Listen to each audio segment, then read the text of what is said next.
10 మంది ఖైదీలు ఆల్రెడీ సంతకాలు పెట్టారు. 10 మంది, ఇంకో 10 మంది ఉన్నారు. అంత లైఫ్ కన్విట్సా? ఓకే, ఇంకో 10 మంది. కానీ కొంచెం డబ్బులే ఎక్కువ అడుగుతున్నారు. డబ్బులా? ఎంత? ఎంతో లేదు,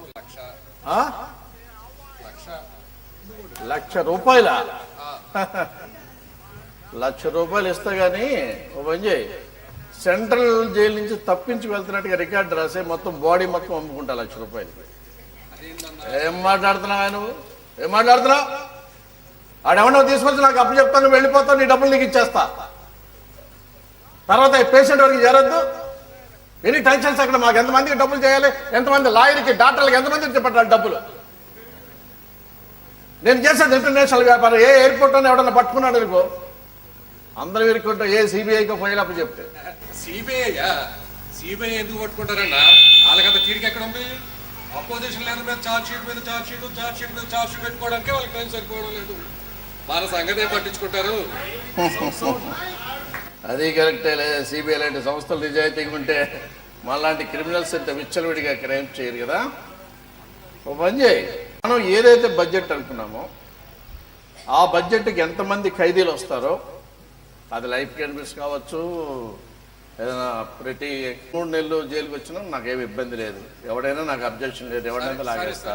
అట్లాగే చేద్దాం. ఓకే, పేమెంట్ ఏదో కొంచెం చూసేస్తే. పేమెంటా?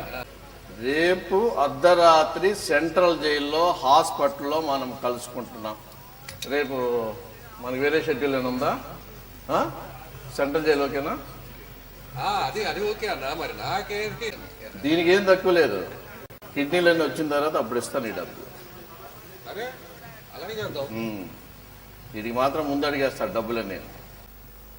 హలో, చెప్పండి.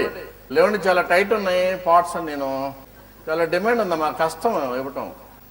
5 లక్షలు కాదు, 10 లక్షలే నీకు కష్టం అమ్మా ఇక్కడ ఇవ్వటం. డాలర్స్లో పే చేస్తారంటే చూడండి, I will try for that. ఈ మీరు 50,000 60,000 కిడ్నీలు ఎక్కడ వస్తున్నాయన్నా? లేదమ్మా, లేదు, నాకు 1.5 US అమ్ముకుంటే నేను మినిమం 3 crores ఒక లంగ్ అమ్ముకుంటే వస్తున్నానా? చాలా రిస్కులు ఉంటాయి నాన్న ఇందులో. కోర్టులు ఉంటాయి కదా మధ్యలో, అది పొలిటీషియన్స్కి చేయొద్దు. ఓకే,